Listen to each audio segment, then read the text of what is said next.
The other day, the sun was shining, the temperature was warming up, and I could hear the birds chirping as I walked my dog. On the outside, it was a beautiful day, and my dog was doing what dogs do best, sniffing, peeing on every tree, and having fun. But I was so depleted, I couldn't even let my dog be a dog. I snapped at him to hurry up. He looked at me with sad eyes, put his head down, and we walked home. Not a proud moment. What it meant was that I had reached my limit of patience, emotionally drained by all the conflict in my house this past year. Maybe you've had a moment like that too, not necessarily with a dog. Maybe it was your kids, a coworker, or a stranger in the grocery store. You snapped, then thought, oh, where did that come from? It came from being worn down. And when you can recognize what that looks like, then name it, you can start to do something about it. Here are 5 signs that the conflict in your relationship is leaving you emotionally drained. Welcome to Lessons for Life with Grandma Kate. If you're done with people-pleasing, tired of repeating the same patterns, and ready to learn what healthy relationships actually look like, you're in the right place. I get it. I was there too. At 65, I started learning the things I wish I'd known decades ago, like how to see the patterns, why we keep repeating them, and how to finally treat ourselves with the respect we always deserved. And somewhere along the way, I realized something that changed everything. When we don't understand our patterns, we pass them on, not because we're bad parents, but because no one ever showed us anything different. That realization drives everything I do. Like a lighthouse, steady and strong. Let's all shine a little brighter today. Emotional exhaustion in a relationship doesn't usually come from one big fight. It comes from the same conflict happening over and over again, with no real resolution. And the hard part is, most people don't recognize it right away. They just know something feels off. They feel more drained after conversations than before, more reactive, more irritable, less motivated to even bring things up anymore. But instead of naming it, you keep thinking, maybe I just didn't explain it well enough. Maybe next time will be different. That's where the exhaustion builds, not all at once, gradually. So instead of asking, why am I so drained? Ask yourself a better question. What are the signs this pattern is draining me? Here are 5 to watch out for. Sign number 1. You keep having the same conversation with no real resolution. Different words, same outcome. You feel like nothing actually changes. Sign number 2. You find yourself over-explaining just to be understood. You repeat yourself, adding more detail, trying every angle, and it still doesn't land. Sign number 3 is you feel more drained after talking than you did before. Not relieved, not heard, just tired, frustrated, or completely shut down. Sign number 4. You start avoiding conversations to protect your energy because you're too exhausted to try again. And the last sign, number 5, you're carrying most of the emotional weight. You're the one initiating, reflecting, adjusting, and trying to fix things. And it feels completely one-sided. This past year has been really hard on my marriage. I've been doing deep healing work, recognizing unhealthy patterns, understanding how I was raised, and learning how to step out of the scapegoat role. Some days are manageable. Other days, like the one I told you about with my dog, not so much. Those harder days almost always come after a difficult conversation with my husband, one where I held my ground and didn't get pulled back in. I noticed the weight of it more the next day than the day of, because by then I've had time to process everything. What was said, the names he called me, the way responsibility got deflected back onto me. Like yesterday, by 3 in the afternoon, that was it. My brain shut down. I had no energy to think, to work, to do anything. So I didn't. I simply didn't have it in me. In the past, this exhaustion would last days, sometimes weeks. But I've learned to move through this exhaustion in a way I couldn't before. It hasn't been easy, and it didn't happen overnight, but it has changed everything.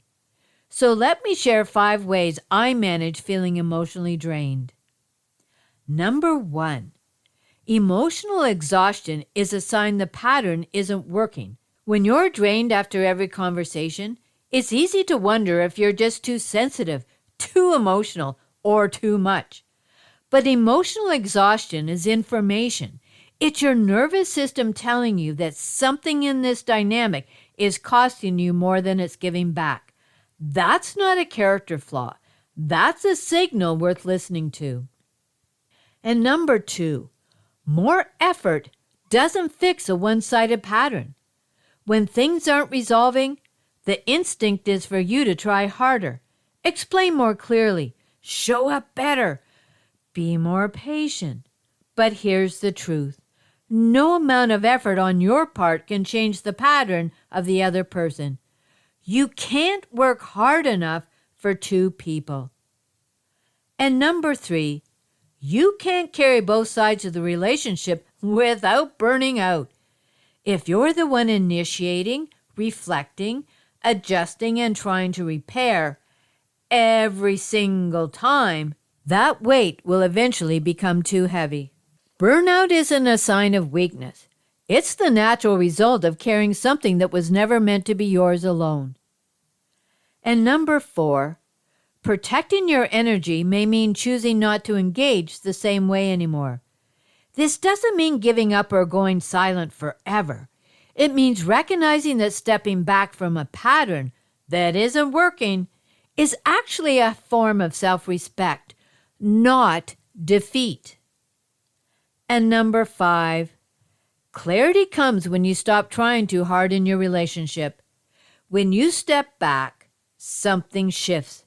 You start to see what's actually changing and what isn't, what you're willing to keep engaging in and what you're not. That clarity is hard-won, but it's also where your power lives. One of the most powerful things you can do as a parent is let your children see you take your emotional health seriously, not perfectly, but intentionally. When they watch you recognize that a conversation isn't going anywhere and choose to step back instead of escalating, you're showing them something most of us were never shown. That it's okay to protect your energy. That walking away from a draining pattern is not weakness. It's wisdom. You don't have to explain everything to them. Just let your children see you making different choices from the ones modeled for you. Because here's what breaks generational patterns. It's not a big dramatic moment. It's the small, quiet decisions you make every day. It's saying, I need a few minutes to myself instead of snapping. It's choosing not to pull your children into adult conflict. It's showing them that relationships should not routinely leave you empty. When children grow up watching a parent honor their own emotional limits, they learn that they are allowed to honor theirs too. That is the gift. That is how the pattern stops. Emotional exhaustion in a relationship is real. It's not in your head. It's not you being too sensitive, and it's not something you can just push through forever. It's a signal. You now have 5 signs to watch for, 5 ways to manage the drain, and a reminder that protecting your energy isn't selfish, it's necessary, not just for you, but for every person in your life who's watching how you show up.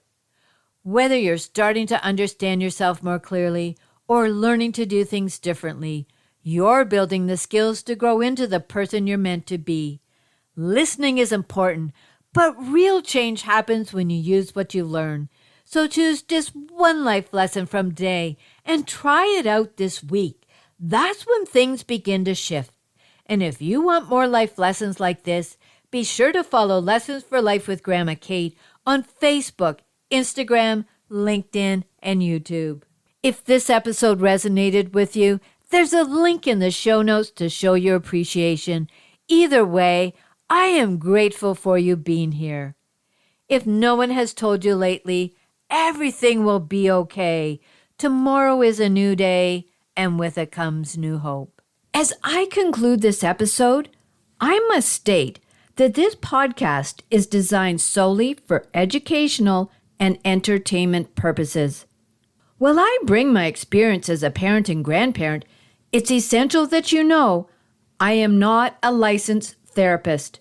This podcast is not a substitute for professional advice from a physician, professional coach, psychotherapist, or other qualified professional.